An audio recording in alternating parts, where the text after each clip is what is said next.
Luis Diego Mendoza, ¿qué análisis le vas a pedir? Aparte de la Eh, placa, digamos, no se ve bien o es un paciente obeso o cuando tiene mucho enfisema subcutáneo no se ve bien la imagen. ¿Qué otro análisis nos ayudaría muchísimo mejor? Podría ser una tomografía, doctora. Ajá, tomografía con contraste, sin contraste. Sin contraste. Sin contraste, ¿no? Muy bien. ¿Qué otros análisis, Marcelo? Algunos marcadores cardíacos, doctora, como el ProNT, BNP, para ver si hay lesión. Hemograma también le podríamos pedir.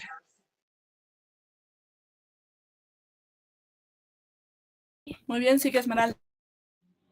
Sí, dentro de los exámenes, ¿puedes poner la siguiente, por favor? Dentro de los exámenes, como pueden ver, ahí está la placa que pediríamos, una radiografía de tórax PA y lateral, en donde observamos la retracción del pulmón centrípeta hacia el hilo pulmonar, que se ve como la imagen en muñón pulmonar que mencionan.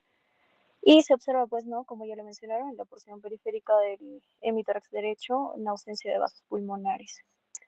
Y claro, como lo mencionan, también podemos pedir un ATAC sin contraste para poder ver si es que en caso de la radiografía no pueda visualizarse bien. Podemos pedir un AGA y un EKG, igual que marcadores cardíacos, ¿no? Como Marcelo. Y la siguiente pregunta, ¿cuál sería el abordaje?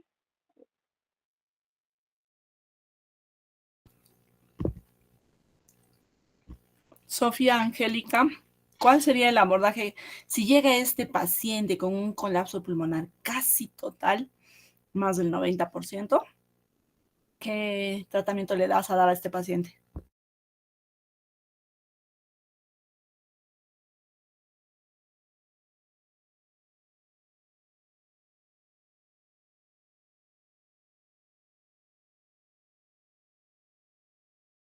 Doctor, evacuar el aire para compresión negativa para que permitamos la expansión del pulmón, ¿no? En este caso. Exacto. Bien, vamos chicos con la exposición. Ya, y bueno, sí, complementando, sería una toracosíntesis contra el vacío y claro, el cese del tabaquismo.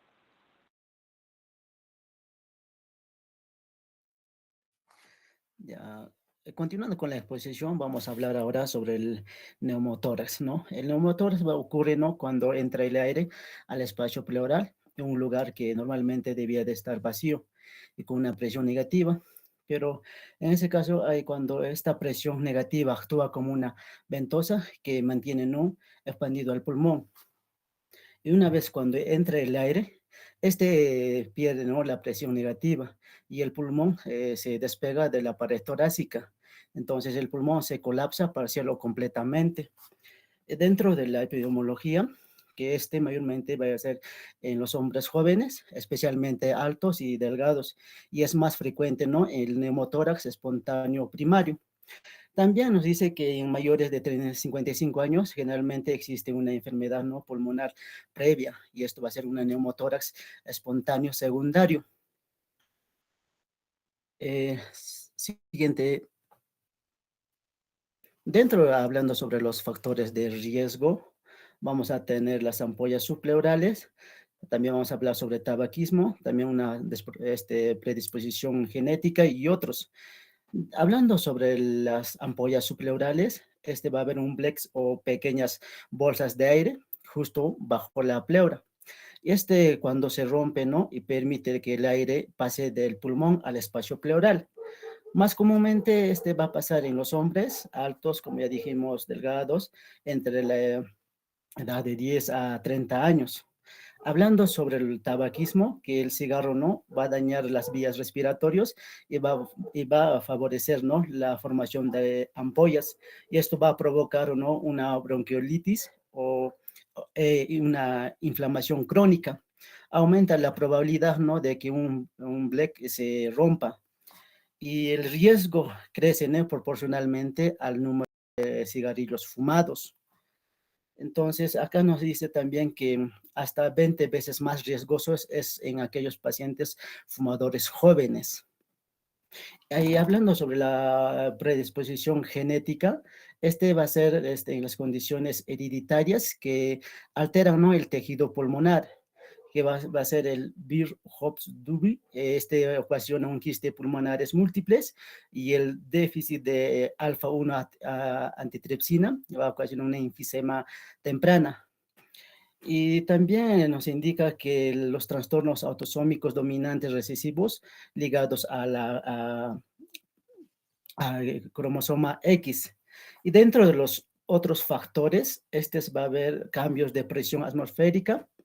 También va a haber en caso de EPOC, causado principalmente en adultos mayores. También va a haber una fibrosis quística. También en casos de cáncer de pulmón, como la neoplasia maligna, o también las infecciones necrotizantes, accesos, cavitaciones. También en pacientes, ¿no?, como de la inmunodeficiencia humana. Siguiente. Dentro de la fisiopatología, vamos a hablar sobre la comunicación y el colapso. Dentro de la comunicación, nos indica que entre el parénquima pulmonar y la cavidad pleural, provoca, ¿no?, el aire entra al alveolar con una presión positiva, y tiende a salir la cavidad pleural. Entonces, el alveolo tiene una presión positiva al inspirar. Si produce una rotura, una ampolla, una trauma, o una lesión, se crea, ¿no?, un canal anormal entre el pulmón y el pleura. Entonces, el aire se escapa hacia el espacio pleural, y cada respiración mete más aire, entonces va empeorando la presión pleural. Y dentro del colapso, si la cantidad del aire es importante, ¿no?, la presión pleural se aproxima, ¿no?, a la atmósfera, y lo que puede provocar un colapso pulmonar total. Entonces, la presión pleural no deja de ser negativa, y el pulmón pierde la fuerza para poder expandirse. Si retrae por su elasticidad, entonces va a haber un colapso parcial o un total. Y también que si la predisposición sigue aumentando, se produce, ¿no?, una neumotórax, atención, o una emergencia vital. Siguiente. Bueno, ahora hablando dentro de la clasificación del neumotórax, vamos a ver que va a ser según la causa, el mecanismo de aparición y el tamaño. Bueno, dentro de la causa vemos que puede ser espontáneo, ya que sucede sin traumas ni procedimientos previos, porque se puede dividir tanto en primarias y secundarias. En el primario pueden ser personas sin enfermedad pulmonar previa, como por ejemplo, que es típico en jóvenes, o personas delgadas, o personas que son fumadores. Dentro de los secundarios se puede dar en personas con enfermedades pulmonares, ya sea con EPOC o asma o TBC, ¿no? Dentro de estas también se puede incluir la fibrosis quística. Dentro del postraumático, bueno, este espontáneo se rompe un alveolo y, bueno, va a entrar el aire al espacio pleural, ¿no? En el postraumático va a ser causado por una lesión externa, ya sea golpes fuertes en el tórax, o sea un accidente de tránsito, o heridas penetrantes como un cuchillo o una bala. Bueno, el trauma va a abrir la pleura y, bueno, va a entrar el aire, ¿no? Y dentro del iatrogénico va a ser producido ya sea por el médico durante un procedimiento quirúrgico, o puede ser, no sé, la colocación de un catéter venoso central, una ventilación mecánica con presión elevada, o ya sea una biopsias pulmonares, ¿no? Bueno, esto sobre todo va a ser una complicación médica involuntaria. Dentro del mecanismo de aparición podemos ver que así como entra el aire, no va a salir el aire, porque vamos a ver que tanto cerrado no va a haber una comunicación con el exterior, y el aire entra por una ruptura interna, ¿no?, por un alveolo o una bulla. Se dice que la cantidad del aire suele ser limitada. Y bueno, esto sobre todo va a ser más común que el espontáneo, ¿no? Dentro del abierto hay una comunicación directa, ya sea entre la cavidad pleural y el exterior. Por ejemplo, podemos tener dentro de esto una herida abierta en el tórax, ya que el aire entra y sale libremente, pero no permite que el pulmón se expanda. Y bueno, esto se le va a llamar un neumotórax succionante, ¿no? Y en la tensión vemos que es más grave, porque en acá se va a formar una una válvula unidireccional que, bueno, va a entrar el aire, pero no va a salir. Y se dice que la presión intrapleural sube muchísimo y, bueno, va a colapsar el pulmón afectado y este va a tender a desplazar el mediastino al lado contrario, lo cual puede llegar a comprimir la vena cava, llegar a un shock y sobre todo un paro, ¿no? Bueno, dentro del tamaño podemos ver la cantidad de aire que podemos ver acumulado entre la pared torácica y la pleura visceral. Como por ejemplo, esta va a medir tanto la distancia desde la pared torácica a la pleura visceral, como por ejemplo pequeño menor a 2 centímetros, que bueno, este sobre todo va a ser poca separación, suele ser estable y bueno, a veces se maneja solo con observaciones, ¿no? Ya si este es de gran tamaño, mayor a 2 centímetros, va a ser mayor la separación, va a haber más colapso pulmonar, este va a llegar a aumentar un mayor riesgo de progresión a la tensión y bueno, sobre todo se va a llegar a tener, usualmente requerir colocación de tubo torácico, ¿no? Siguiente, por favor. Ya. Bueno, ahora hablando según la causa, dentro de esto tenemos que es espontáneo, postraumático y iatrogénico, que ya les mencioné. Dentro de esto tenemos la ruptura de bulla o una bula, alvéolos pulmonares subpleurales, y bueno, se va a dividir, como ya les dije, primario y secundario, ¿no? El postraumático, bueno, van a ser, como les mencioné, unos ejemplos, como una herida, una caída de altura, accidente, y el diatrogénico, que va a ser punción pleural, cateterismo de grandes venas y, bueno, cirugía torácica, ¿no? Bueno, dentro de esto vemos que hay causas de neumotórax, ¿no? Que, por ejemplo, vamos a ver espontáneo, que bueno, va a ser la ruptura de bulla subpleural congénita o ya sea secundario por enfermedad pulmonar subyacente, ¿no? Como tenemos la vía aérea, las enfermedades infecciosas, las enfermedades intersticiales y las enfermedades del tejido conectivo. Y bueno, dentro de eso también tenemos la endometriosis torácica, ¿no? Y bueno, el traumático va a ser el no iatrogénico, que bueno, vamos a hacer traumatismo de tórax abierto o cerrado, ¿no? Siguiente, por favor. Ya. Bueno, ahora hablando un poco más sobre esta parte de neumotórax según el mecanismo de aparición, tenemos tanto cerrado y abierto, ¿no? Se dice que en el neumotórax cerrado vamos a ver que el aire va a entrar al espacio pleural y bueno, por un evento puntual, ¿no? Como ya los mencioné, bueno, no va a existir una comunicación continua entre el exterior y la cavidad pleural, pero las causas típicas tenemos como el traumatismo contuso, como pueden ser golpes fuertes en el tórax, o daño pulmonar interno, ¿no? Como por ejemplo, se rompen los alvéolos o ya sea la pleura visceral. ¿A qué nos referimos con esto fisiológicamente? Que el aire sale desde el pulmón hacia el espacio pleural, pero no desde afuera, sino que el pulmón va a colapsar parcialmente, ¿no? ¿Y qué pasa con ese aire? Bueno, se reabsorbe espontáneamente y especialmente si es pequeño, ¿no? Se dice que cuando alguien recibe un golpe fuerte en el tórax, ya sea en un accidente, no hay herida abierta, pero el pulmón se rompe y se escapa el aire al espacio pleural. En cambio, en el neumotórax abierto, vemos que hay una comunicación abierta entre el exterior y la cavidad pleural, y bueno, que el aire entra y sale libremente con cada respiración. Como dentro de estos tenemos la causa típica, el traumatismo penetrante, ya sea en la pared torácica, como un cuchillo, bala o fierro, ¿no? Dentro de esto, ¿a qué nos vamos a referir fisiológicamente? De que se crea una vía directa entre el exterior y el espacio pleural, y bueno, el aire va a entrar fácilmente, pero va a colapsar el pulmón afectado, ¿no? El riesgo grave va a haber el desplazamiento del mediastino, cuando el aire entra y sale por la herida y el mediastino se mueve como un péndulo, ¿no?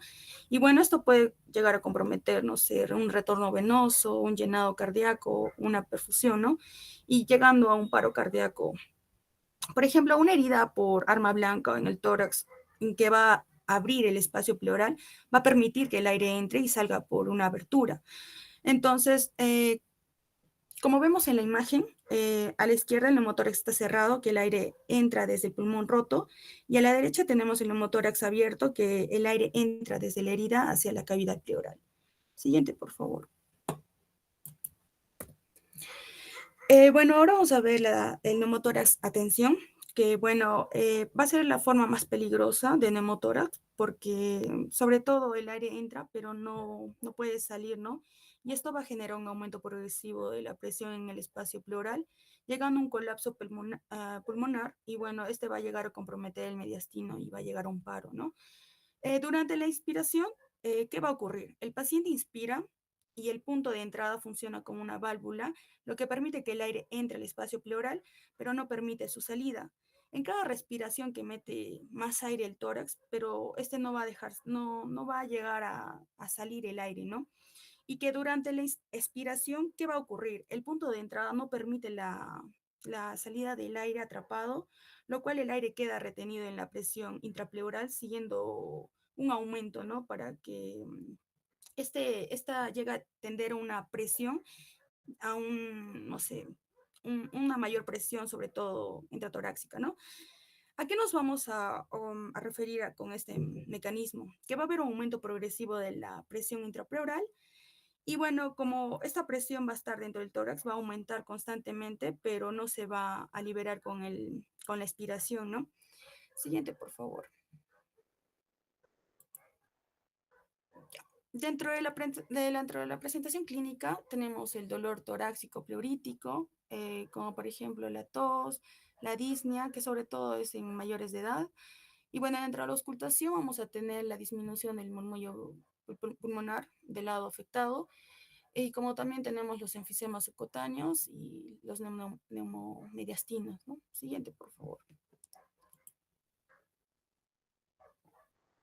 Dentro del neumotórax, atención, tenemos los signos vitales como la taquipnea, la taquicardia, la hipotensión, la hipoxia. Tenemos que siempre ver los signos vitales. Dentro de la respiración puede haber sonidos respiratorios disminuidos o ya sean ausentes, ¿no? Sobre todo en el lado afectado. Va a haber una disminución del frénido táctil, como por ejemplo va a haber una hiperresonancia en la percusión, va a haber una disminución en la expansión torácica y bueno, va a haber una desviación traqueal, ¿no? Dentro del cardiovascular tenemos la agitación yugular y bueno, el pulso paradójico, ¿no? Dentro del cutáneo tenemos que va a haber evidencias de traumatismo, enfisema subcutáneo o cianosis, ¿no? Acá tenemos una memotecnia, que los signos y síntomas del neumotórax de tensión se resumen en tórax, en inglés, ¿no? Pótrax.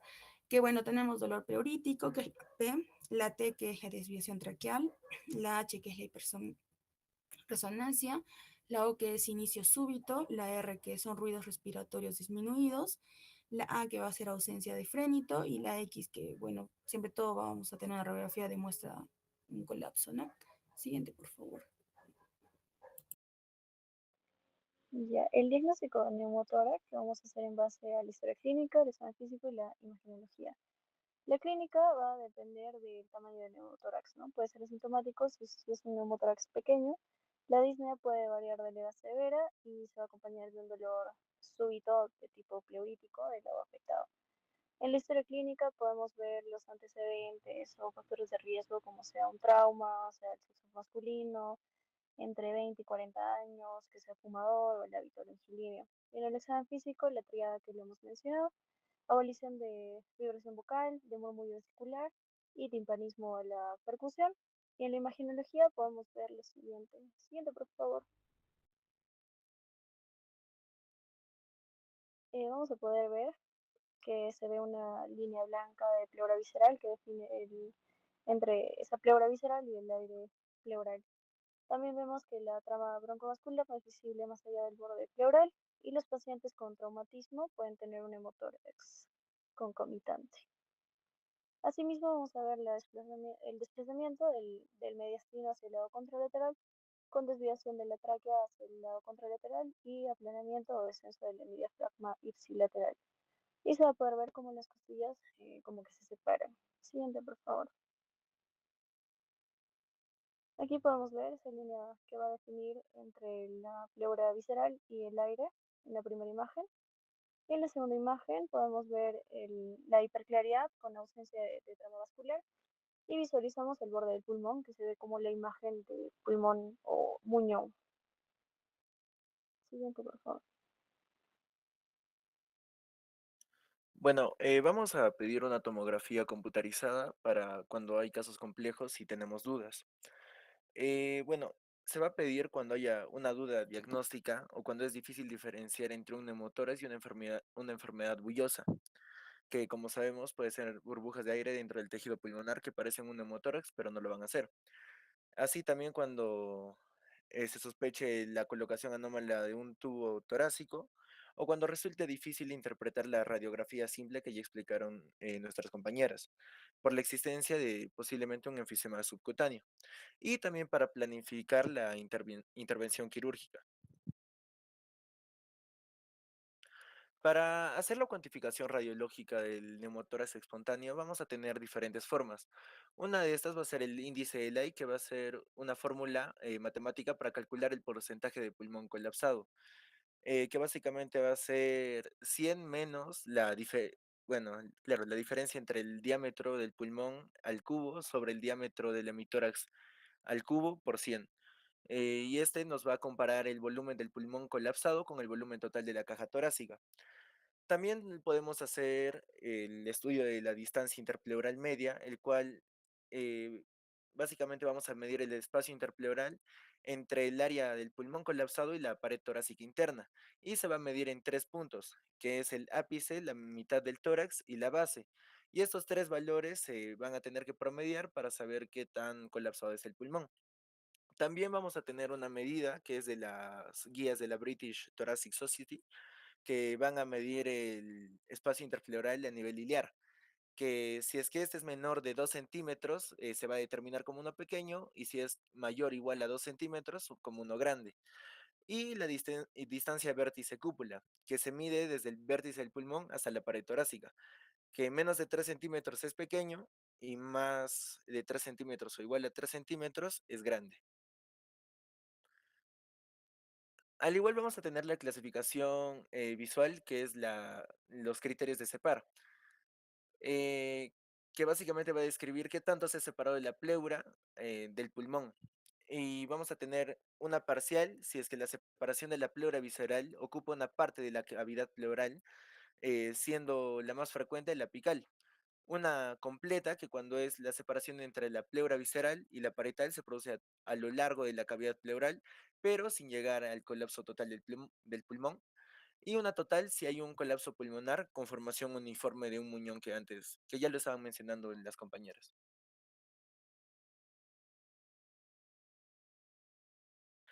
Bueno, también para el tratamiento de un neumotórax va a depender de diferentes criterios que vamos a tener nosotros al momento del ingreso de nuestro paciente.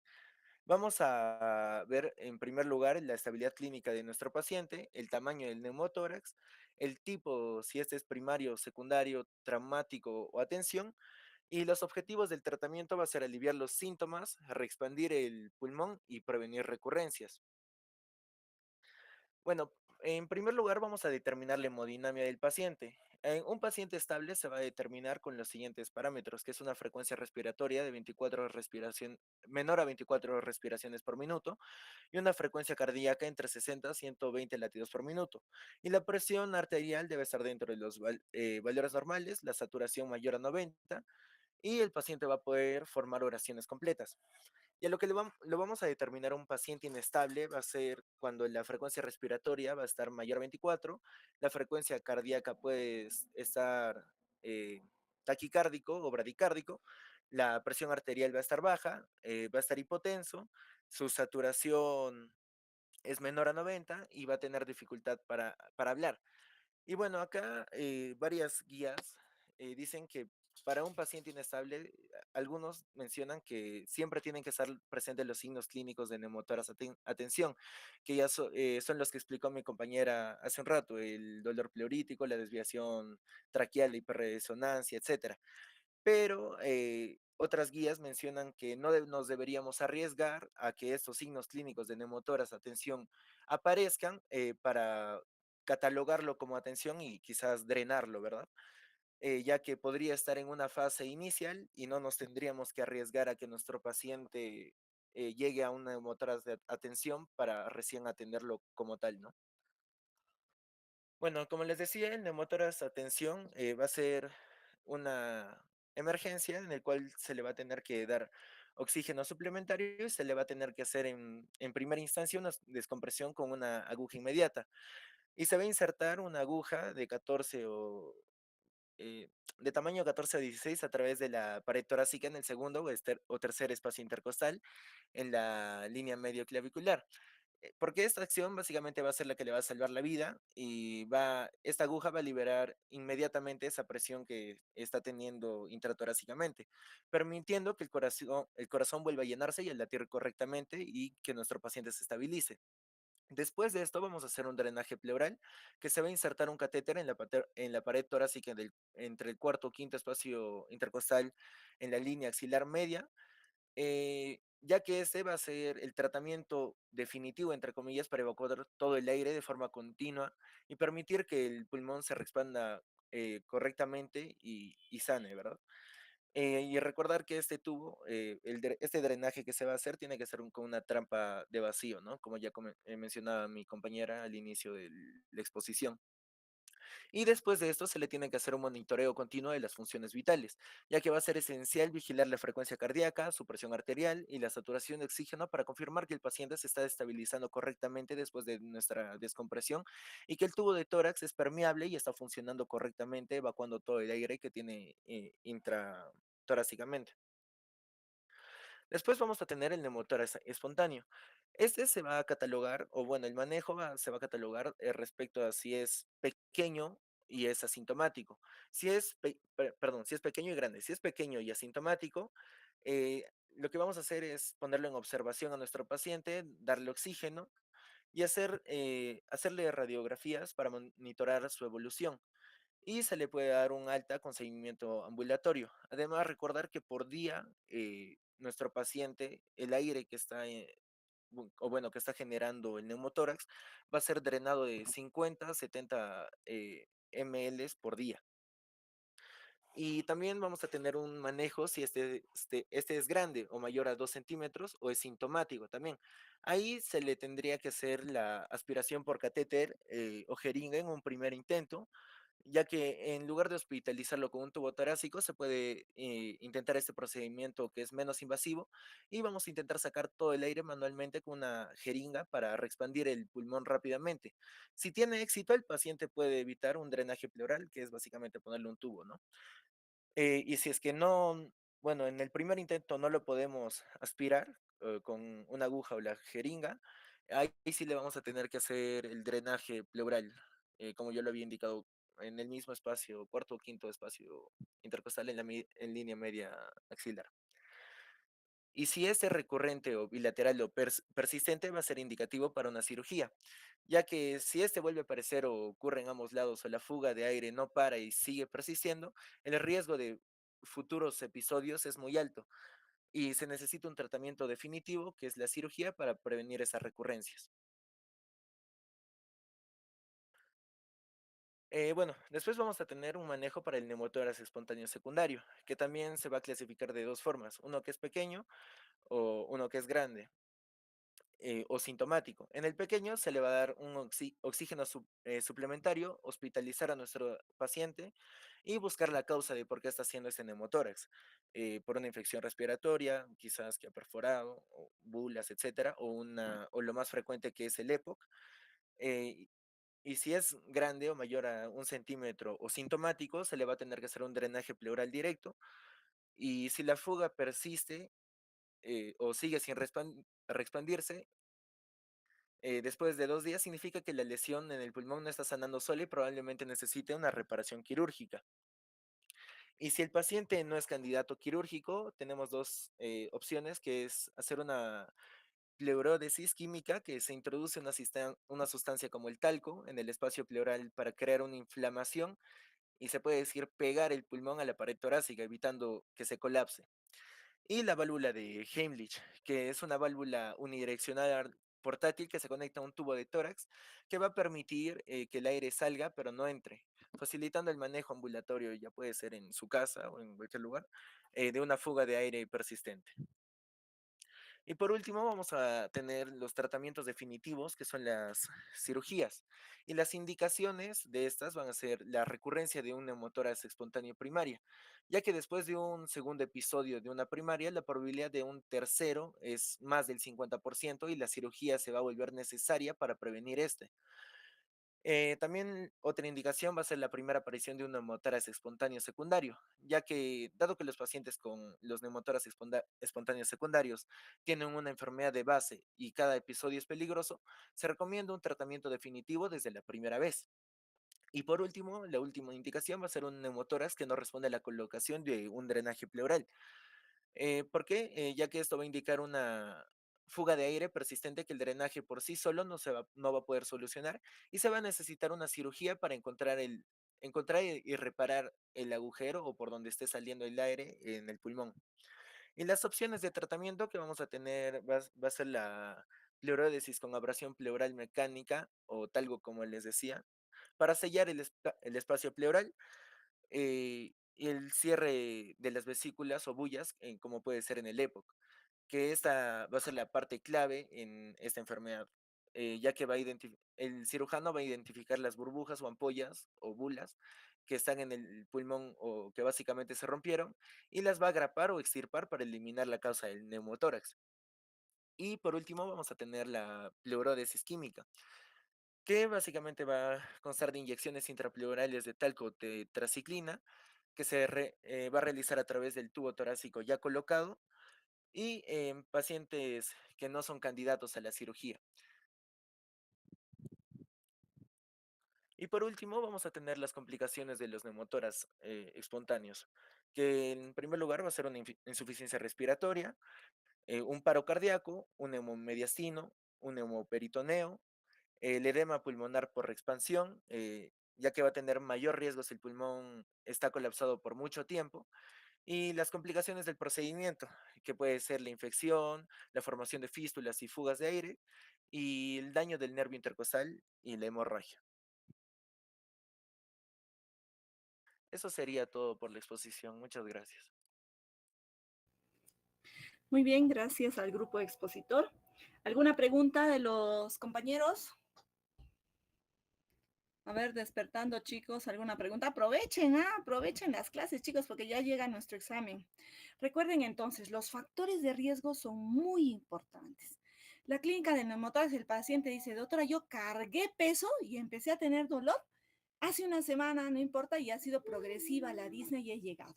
En algunos casos que es muy severo, doctora, yo no sé, algunas veces la tos exigente de este cuadro que nos ha venido en estos meses, por ejemplo, de la tosferina, y cuadros con pacientes con tos, o incluso una niña con vómitos, hizo neumotórax, espontáneo secundario. Entonces tenía un dolor exquisito, porque a veces el neumotórax va con neumomediastino. Cuando el neumotórax va con neumomediastino, tiene un dolor cardíaco, pues retroesternal intenso, y cuando el aire de brida sale hacia afuera, se ve esa crepitación subcutánea que es el enfisema subcutáneo y es doloroso cuando el aire diseca, cuando es severo, es dolorosísimo. Entonces ahí sí hay que darle analgesia.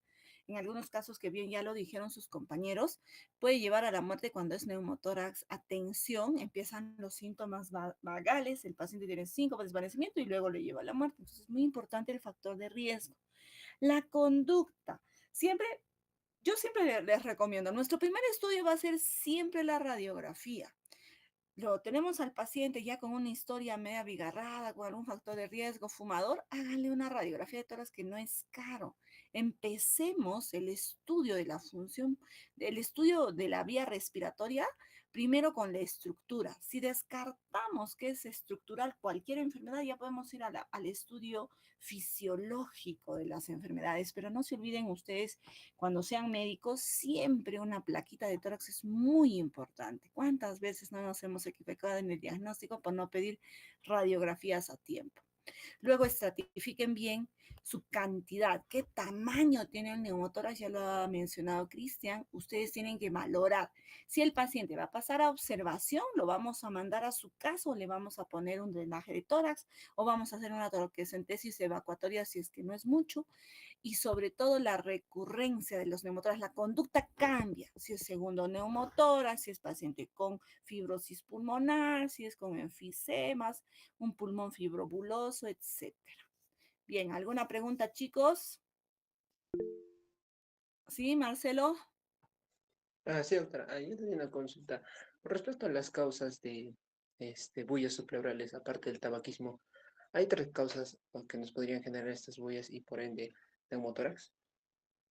Algunas son congénitas, bulas congénitas, algunas son déficit de alfa-1 y algunos síndromes ciliares también podrían ser primarias sin una causa aparente y todo lo que va a tener el factor de riesgo de tener, incluso si es que yo no estoy expuesto a tabaco, recuerda que la biomasa tiene el componente semejante del factor de riesgo de estar expuesto, ¿no? Si bien es cierto, no entra directamente, pero en algunos pacientes jóvenes de la sierra también hay neumotórax, ¿no?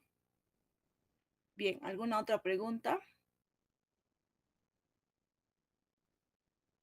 Ya, chicos, descansamos 5 minutos y pasamos con el siguiente grupo. Tráiganse agüita, lávense la cara, vayan al servicio higiénico, despierten, chicos, por favor, presten máxima atención.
Bien, estamos listos, por favor. Sí, doctorita. Voy a presentar mi Ya, pantalla, por favor. proyectando. Ya.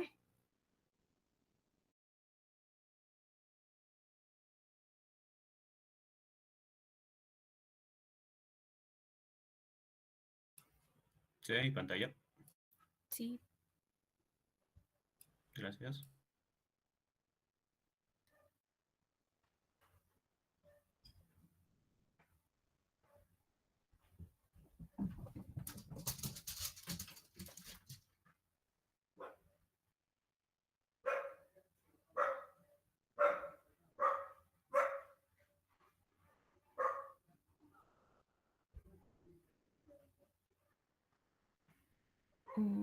Te saliste de las diapos. Sí, sí, un ratito, estoy arreglando un momento, por favor.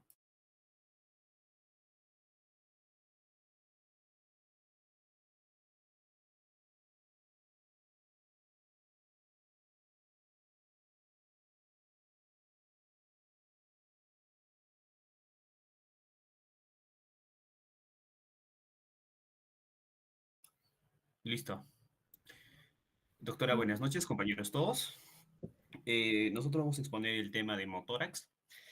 Bueno, haciendo una pequeña referencia a lo que vamos a presentar, tenemos que específicamente el hemotórax va a ser una patología, digamos, que va a ser la especialidad específica de cirugía, pero vamos a tocar lo más importante y vamos a desarrollar de manera puntual todo lo que está relacionado a esto.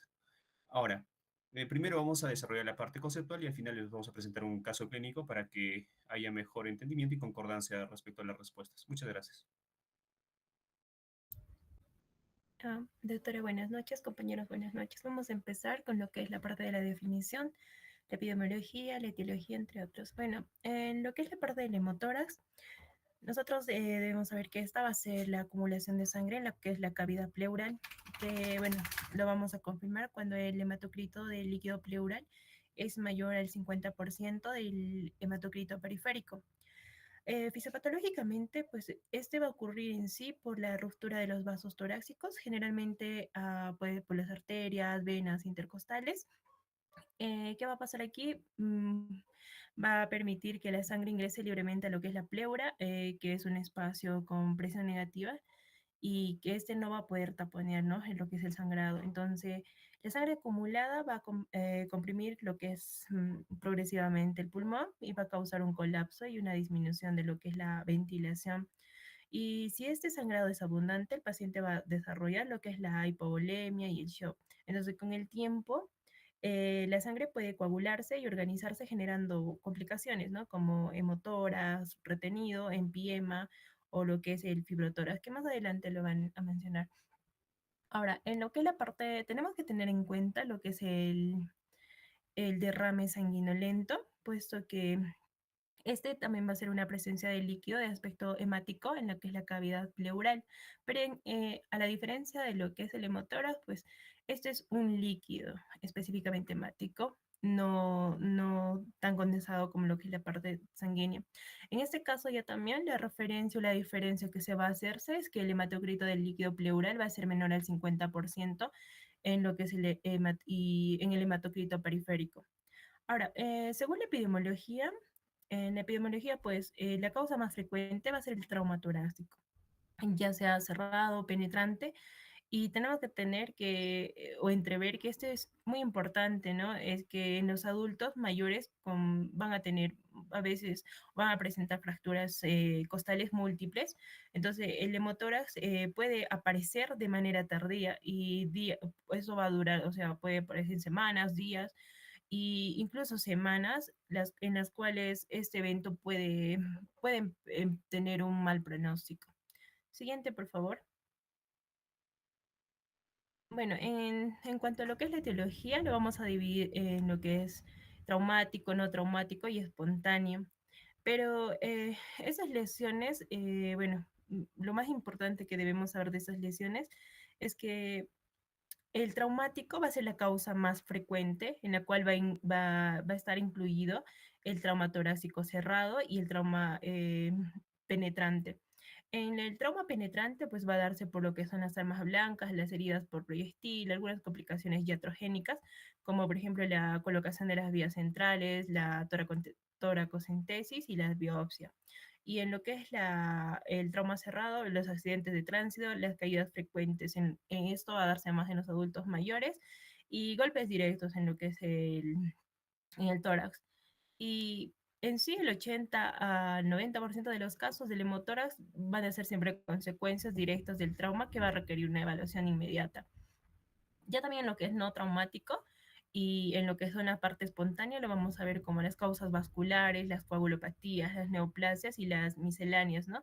Y tenemos que ver que a veces el hemotórax tardío tiene que ver mucho con las causas vasculares, pues esos pueden ver rupturas de neurismas, disección de aorta, rupturas de arterias intercostales o embolias pulmonares con infartos. Igual las coagulopatías son muy importantes porque aquí va a haber también, se va a expresar, ¿no? Lo que es la anticoagulación excesiva, un trastorno hepático o puede ser de una parte congénita. Y en lo que son neoplasias, algunos tumores, las cuales pueden conllevar a un hemotórax.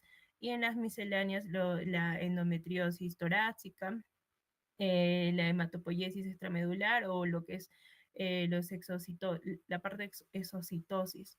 Ahora, bueno, tenemos que tener en cuenta que las causas no traumáticas son poco raras, pero siempre deben considerarse en el paciente, ¿no? Sin antecedente de trauma.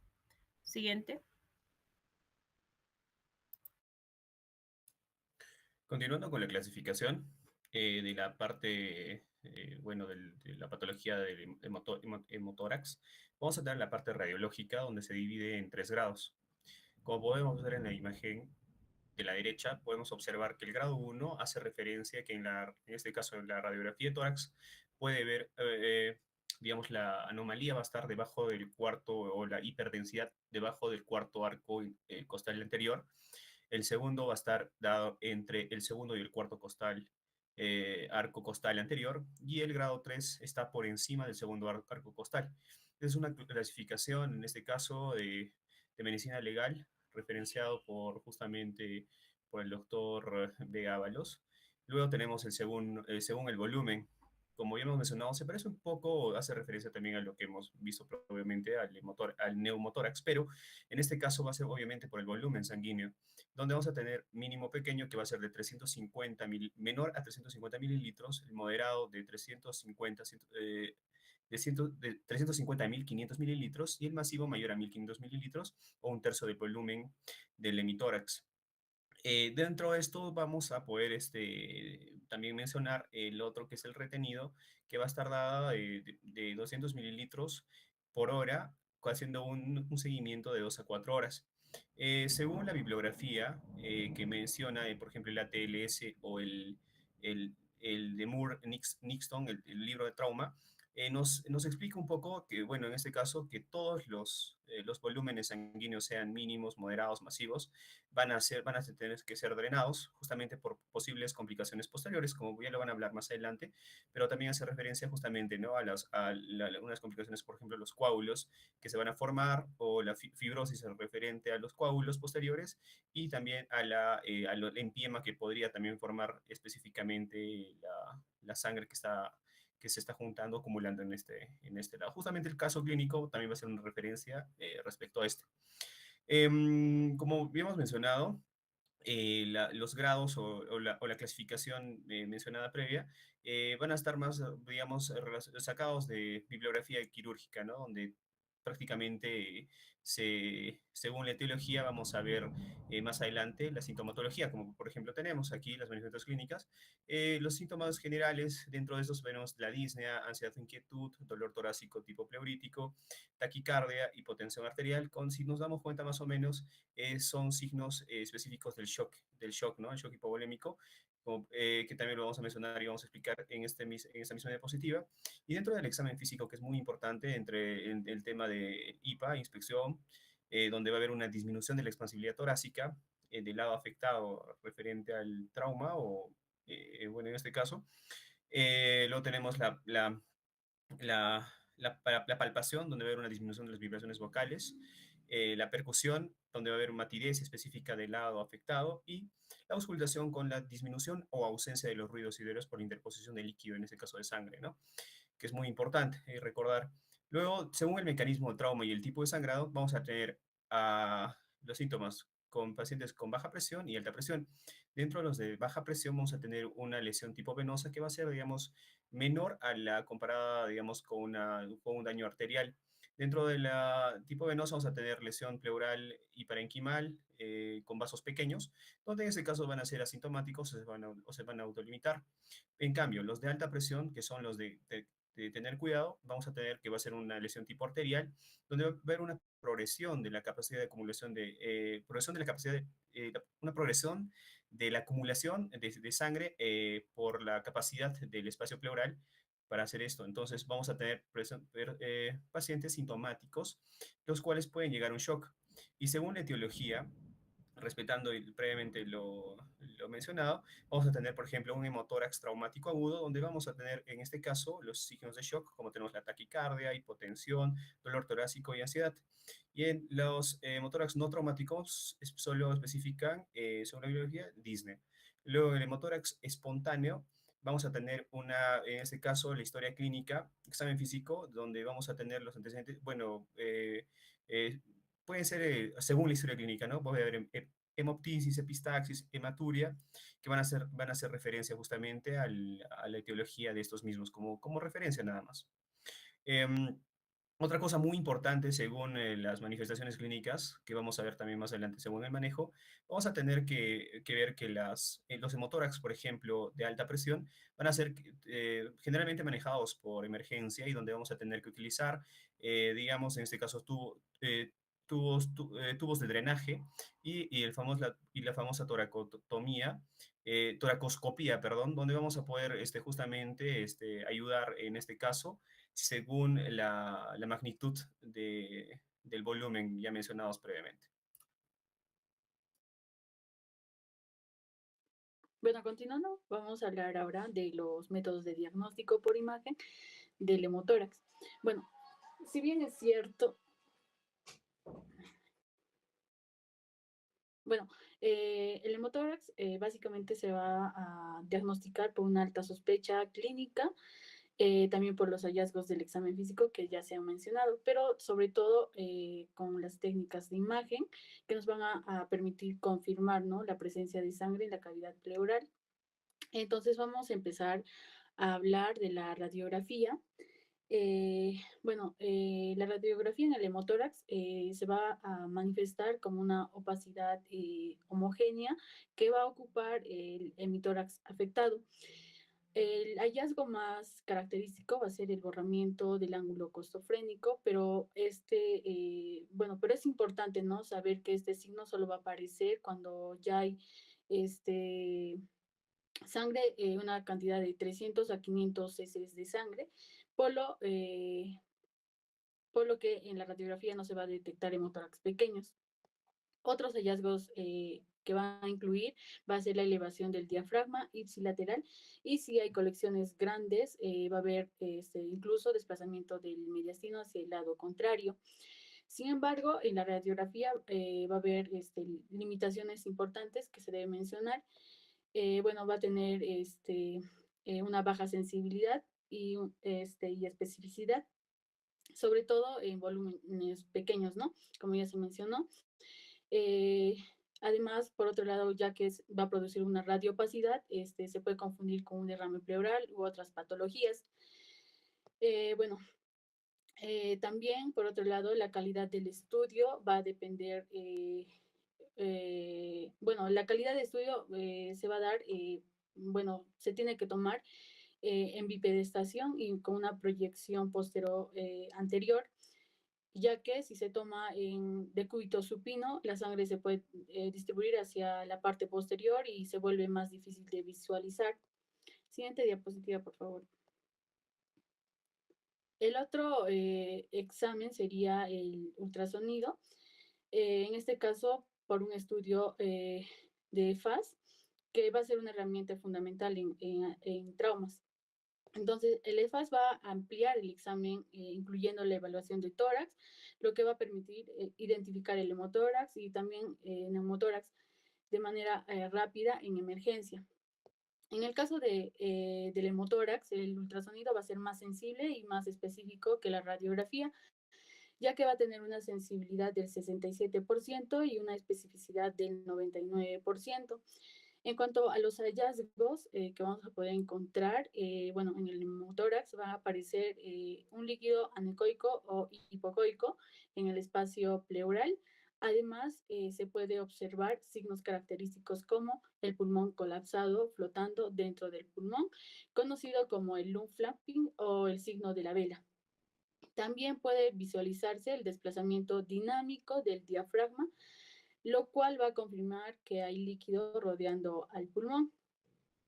Bueno, una de las mayores ventajas del ultrasonido es que puede detectar, ¿no?, cantidades muy pequeñas de sangre, incluso desde los 20 mililitros, mucho antes de que sean visibles en la radiografía. También, bueno, como ya se mencionó, es un método rápido, portátil, ideal para los pacientes inestables y permite hacer el seguimiento, ¿no? En cuanto a sus en cuanto a sus limitaciones, pues este va a ser operador dependiente y bueno, puede afectarse, ¿no?, por la frecuencia del transductor, pero aún así es una herramienta muy útil. Siguiente diapositiva, por favor. En cuanto a la tomografía, la tomografía va a ser el estudio de preferencia para el diagnóstico de hemotórax, ya que ofrece una información más completa y precisa. Entonces, la TAC nos va a permitir, ¿no?, cuantificar el volumen exacto de sangre en la cavidad pleural, nos va a ayudar a identificar coágulos organizados, detectar lesiones asociadas a traumas costales, laceraciones pulmonares y sobre todo, ¿no?, diferenciar el hemotórax de un derrame pleural simple. Para eso para eso vamos a tener que utilizar las unidades de Hansfield que miden la densidad del líquido. Bueno, esto va a ser clave porque nos va a permitir distinguir lo que está en el espacio pleural, o sea, si es sangre o si la sangre está coagulada o no.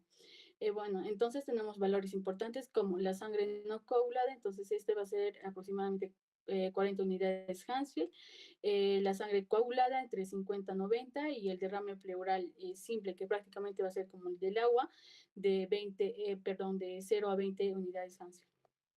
Entonces, por lo tanto, cuando vemos un líquido pleural que es mayor o igual que 35 unidades Hansfield, estaríamos prácticamente frente a un hemotórax. Siguiente diapositiva, por favor. Continuando con lo que es el abordaje clínico, en estos pacientes tenemos que tener tres criterios importantes. Uno va a ser la cantidad de sangrado, lo segundo va a ser ver la estabilidad hemodinámica del paciente y lo tercero es ver si hay la presencia de coágulos o leuculaciones en las imágenes. Estos criterios nos van a ayudar o nos va a permitir en estos casos saber qué tipo de manejo va a requerir cada paciente. Cuando identificamos lo que es un hemotórax, lo primero que se tiene que hacer sin excepción es llegar a colocar un tubo torácico. Y esto no solamente nos va a ayudar a evacuar la sangre, sino también que nos va a permitir evaluar la magnitud del sangrado y ver si si sigue continuo o está en estos casos activos, ¿no? Después del drenaje, lo más importante es clasificar al paciente si este se encuentra estable o inestable, dependiendo justamente de cuánto está sangrando. Siguiente, por favor. Una vez visto el drenaje y clasificando al paciente si está estable o no, vamos a considerar que un paciente, en este caso, va a presentar un hemotórax grave y que está inestable cuando va a cumplir cualquiera de estos dos criterios. Por ejemplo, si drena en más de 1.500 mililitros en las primeras 24 horas o si el sangrado es mayor de 200 mililitros por hora durante 3 horas continuas. Cuando se presentan estos valores, vamos a asumir que hay un sangrado activo, por lo que el paciente va a necesitar que se le evacúe una cirugía inmediata. Y dentro de su manejo quirúrgico tenemos dos posibles escenarios. El primero es que si el paciente está estable dentro del quirófano, lo que se va a proceder a hacerle es una toracoscopía que va a permitirnos en este caso evacuar la sangre y si hay presencia de coágulos también, estos van a evacuar mediante lo que es un proceso que va a ser mínimamente invasivo. El otro escenario va a ser si el paciente se va a encontrar inestable, lo que se le va a proceder a hacer va a ser una toracotomía, que va a ser ya una cirugía abierta que va a permitir controlar de manera rápida lo que es el sangrado, especialmente cuando tenemos sospechas de una lesión arterial o una venosa. En cambio, pasa todo lo contrario si el sangrado es menor a los 1500 mililitros en 24 horas o menor a los 300 mililitros por hora durante 3 horas continuas. En estos casos, lo que se tiene que hacer es que el paciente se le va a realizar lo que es un ataque de tórax. En este caso también nos bota dos posibilidades. Primero, si la tomografía muestra lo que son coágulos encapsulados o un hemotórax retenido, el tratamiento inicial va a consistir en administrar lo que son, en este caso, medicamentos que nos van a ayudar a poder disolver lo que son los coágulos para mejorar lo que es su drenaje, como es lo que es la alteplasa. Ahora, si se llega a resolver con esta administración de medicamentos, pasamos a continuarlo con un manejo ya más conservador y una evaluación continua del paciente. Pero si los coágulos persisten o son mayores a los 500 mililitros o llegan a ocupar lo que es más de un tercio del hemitórax, lo que se procede a hacer con el paciente es mandarlo a una toracoscopía o una toracotomía.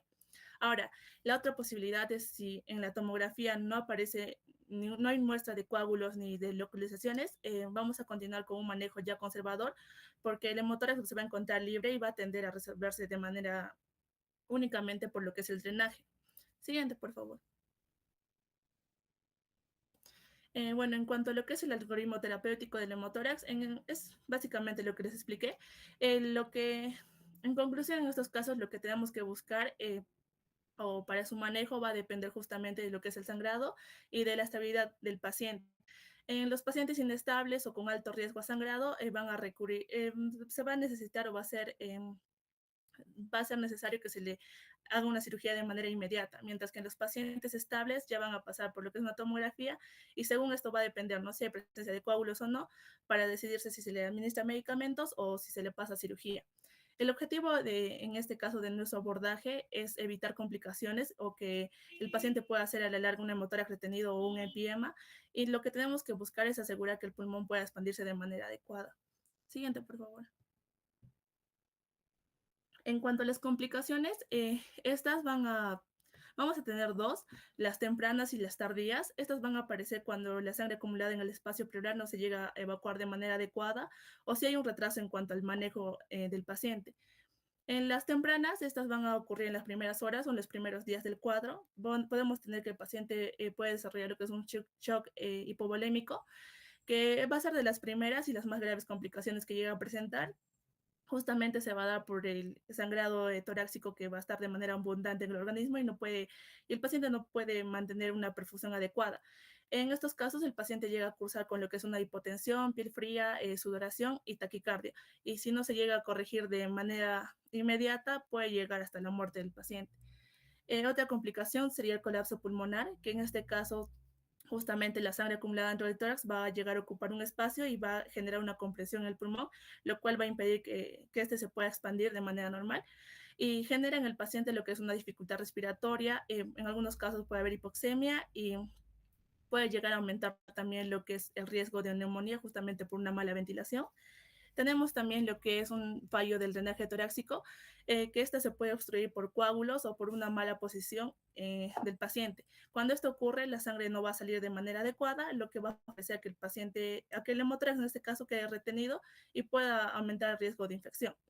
También tenemos lo que son infecciones tempranas del espacio pleural, que si la sangre no se drena a tiempo, esto va a convertirse como un foco para las bacterias y puede generar una infección pleural que puede progresar hasta producirse lo que es un empiema. En cuanto a las complicaciones tardías, estas pueden aparecer en días o semanas después. Justamente va a aparecer cuando el hemotórax no se resolvió de manera adecuada. Podemos tener lo que es un hemotórax retenido, que esta va a ser la persistencia de sangre coagulada o loculada en la cavidad pleural. El paciente puede cursar con lo que es fiebre, dolor torácico y disminución en lo que es la exposición pulmonar. Y si el volumen retenido es significativo, puede necesitar lo que es puede necesitar lo que es cirugía en algunos casos. También tenemos lo que es el empiema pleural, que va a ser una complicación donde en la cavidad pleural se va a infectar este líquido y se va a llenar de pus, ¿no? Usualmente va a iniciar como un hemotórax mal drenado y el paciente llega a presentar lo que es fiebre persistente, mal estado general y lo que es un dolor torácico, ¿no? Y su tratamiento va también incluir lo que son antibióticos y si no hay mejora puede llegar a necesitar lo que es cirugía. Tenemos también otra complicación, lo que es el fibrotórax, que esta se va a formar lo que es una capa gruesa alrededor del tejido, alrededor del pulmón, y justamente por la inflamación crónica que se está produciendo, y esto va a impedir que el pulmón se llegue a expandir adecuadamente, lo que va a llevar a que se produzca una restricción pulmonar importante, y en casos severos también va a requerir lo que es cirugía. Y por último tenemos lo que es la atelectasia persistente, que como el pulmón ha estado comprimido justamente por el líquido, cuando pasa mucho tiempo puede quedarse colapsado, incluso después de haber drenado toda la sangre, y esto puede llevar a causar una disminución de la capacidad pulmonar. Siguiente, por favor. Listo. Ahora, para exponer el caso clínico, como podemos observar, va a ser un caso clínico de un hemotórax tardío tras traumatismo torácico cerrado, un reporte en caso, en la cual hemos sacado de una revista de cirugía cardiotorácica. Como ya hemos mencionado, va a ser un tema más específico más de cirugía, ¿no? Ahora, dentro de esto vamos a presentar el caso donde tenemos a una persona de 79 años, una anciana de 79 años, en este caso con un traumatismo contuso, donde va a tener antecedentes importantes como hipertensión arterial, diabetes mellitus tipo 2, insuficiencia cardíaca, prótesis valvular mitral biológica hace 10 años. Y bueno, polimedicado, donde va a acudir al servicio de urgencias tras caída de una escalera, y donde va a ocasionar un traumatismo a nivel del hemitórax derecho.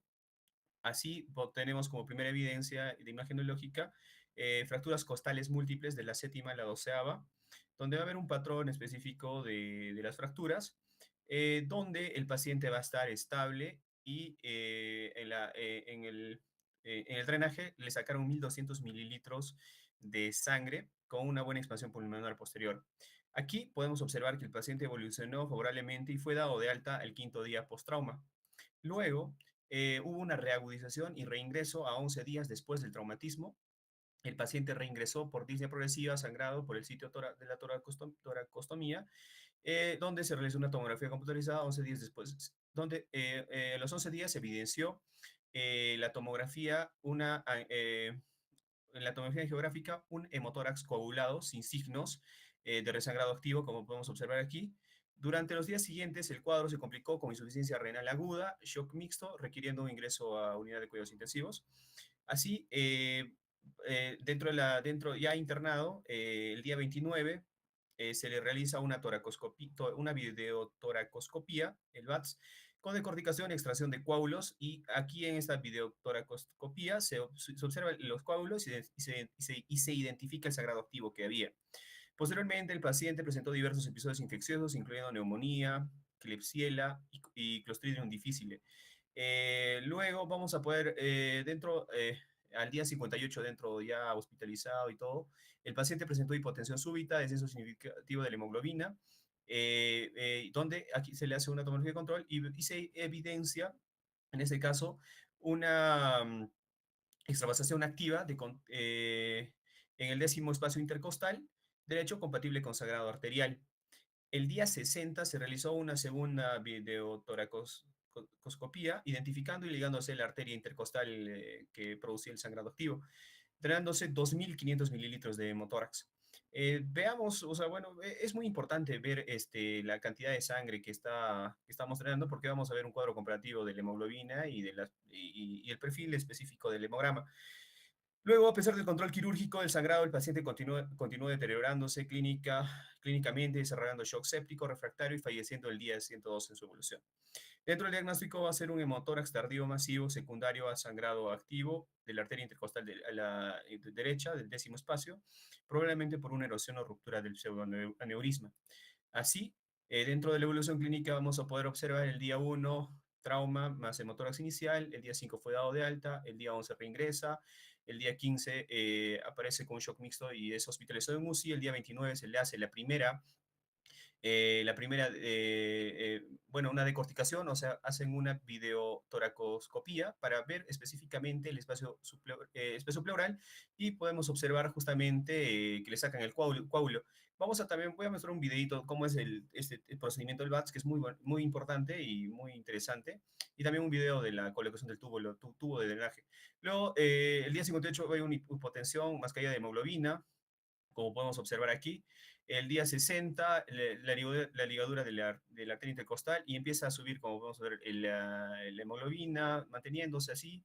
Luego la complicación específica del Clostridium difficile y el día 102 entra con shock séptico y fallece el paciente. Dentro de las conclusiones específicas, en este caso se ilustra un hemotórax tardío donde se presenta no solo en días, sino incluso en semanas o meses después de un traumatismo torácico contuso, especialmente en pacientes ancianos y frágiles con múltiples fracturas costales y más que era anciano, también tenía muchas comorbilidades, como hemos mencionado. La fisiopatología probable incluye la erosión progresiva de una arteria intercostal, como hemos visto, la décima, o la ruptura tardía de un pseudoneurisma, lo que puede pasar desapercibido en estudios iniciales. Luego, se pone manifiesto que el manejo de pacientes complejos requiere de vigilancia prolongada, especialmente cuando existen factores de riesgo como edad avanzada, fracturas costales múltiples, comorbilidades significativas, hemotoras residuales, evolución clínica fluctuante. Y dentro de esto, la videotoracoscopía es clave para el diagnóstico y control del sangrado. Pero en pacientes frágiles, la presencia de complicaciones infecciosas hemorrágicas orgánicas puede limitar su pronóstico. Dentro de esto vamos a pasar a algunas preguntas, pero antes de eso quería mostrarles el video un ratito. Por ejemplo, tenemos acá el famoso videotoracoscopía, que es muy importante, ¿no? Vamos a observar, aquí está el coágulo y entran con las cámaras, literalmente ingresan con trockers y hacen sacan los coágulos específicos, ¿no? Como podemos ver que es el espacio intercostal. Ahora, luego tenemos la colocación del tubo de drenaje. Para colocar el tubo de drenaje, se necesita un tubo básico.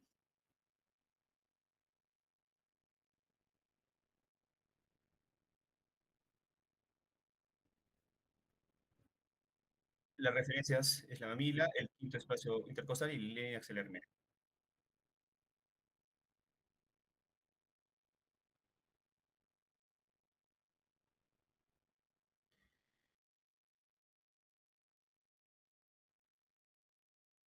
Se identifica el quinto espacio intercostal, se hace la incisión, 2 a 4 centímetros.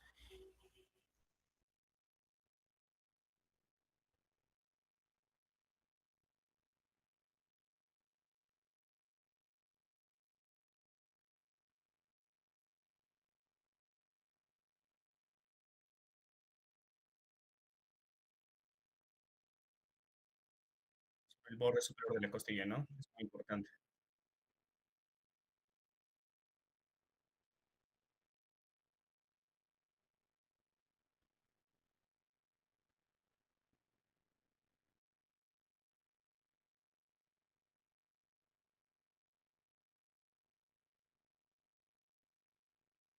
Bueno, eso sería la parte del video.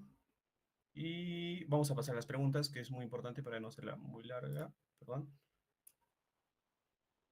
Ya. Dentro, como primera pregunta, doctorita, podríamos, para que participen, según el caso clínico, yo puedo mencionar aquí, doctora, para que Sí, sí, participen. está bien. Sí, Ya, sí. doctora. Ya. Según el caso clínico, ¿cuál es el mejor método para diagnosticar y controlar el sangrado en el hemotórax? Por favor, ¿podría responder al involuntario? Sí, Sofía, por favor. Sofía. Toracoscopía.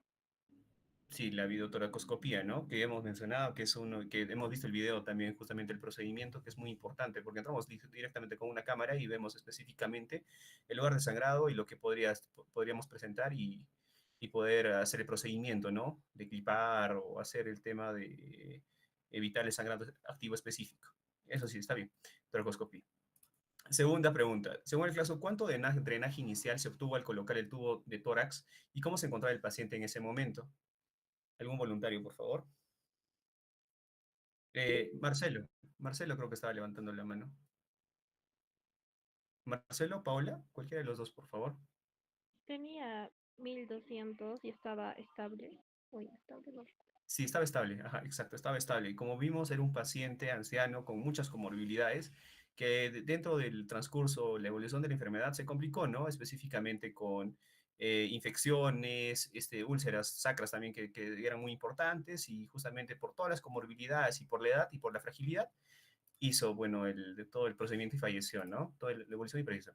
Luego, ¿cuál de los siguientes hallazgos es el más confiable para diferenciar un hemotórax de un derrame pleural simple en una tomografía Excel computarizada? ¿Alguien, por favor? Sí, Paula, por favor. La C sería atenuación del líquido pleural mayor a 35 unidades Hansfield. Sí, justamente como explicó Jackie, ¿no? Que justamente hace relación a los unidades Hansfield de sangre, ¿no? Luego, bueno, eso sería todo. Espero que no, bueno, se haya entendido. Tratamos de hacer lo más entendible porque son muchas guías de cirugía y del ATLS, entonces esperemos que, que el resumen, o bueno, en el caso de se haya entendido. Muchas gracias, doctora, muchas gracias, compañeros. Bien, gracias al grupo expositor. Recuerden, chicos, entonces que para hemotórax no se pueden olvidar. Todo sangrado se tiene que drenar. La sangre es un buen caldo de cultivo y se va a infectar. Tengan la plena seguridad que eso les va a traer consecuencias.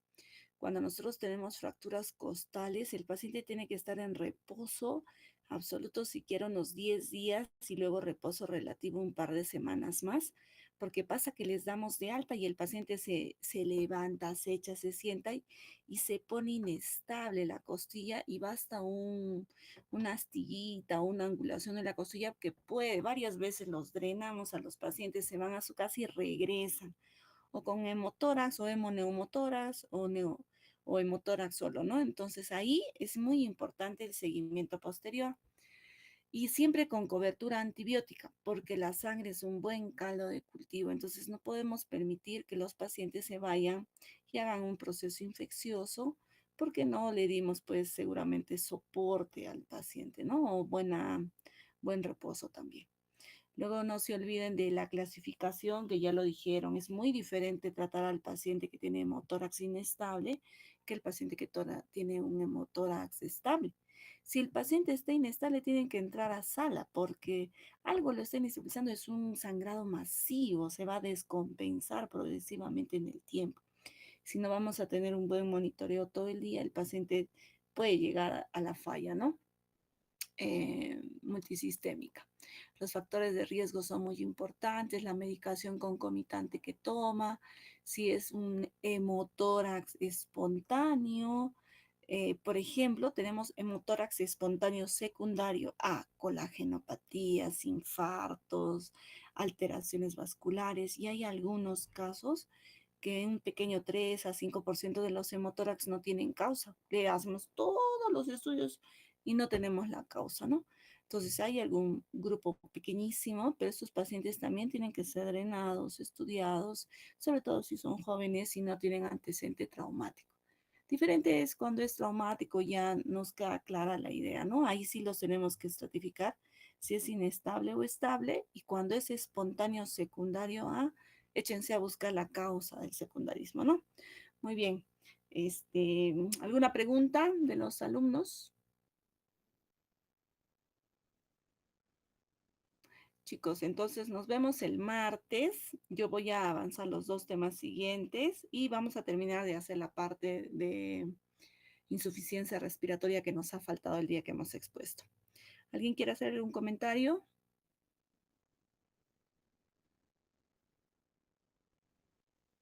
Bien, chicos, buenas noches, buen domingo, nos vemos el martes. Con el nuevo grupo que va a ir al hospital, se dividen en grupos de 3 y de 2 en neumología del hospital regional, por favor, en consultorio externo. Chao, chicos, buenas Listo, doctora, noches. buenas noches.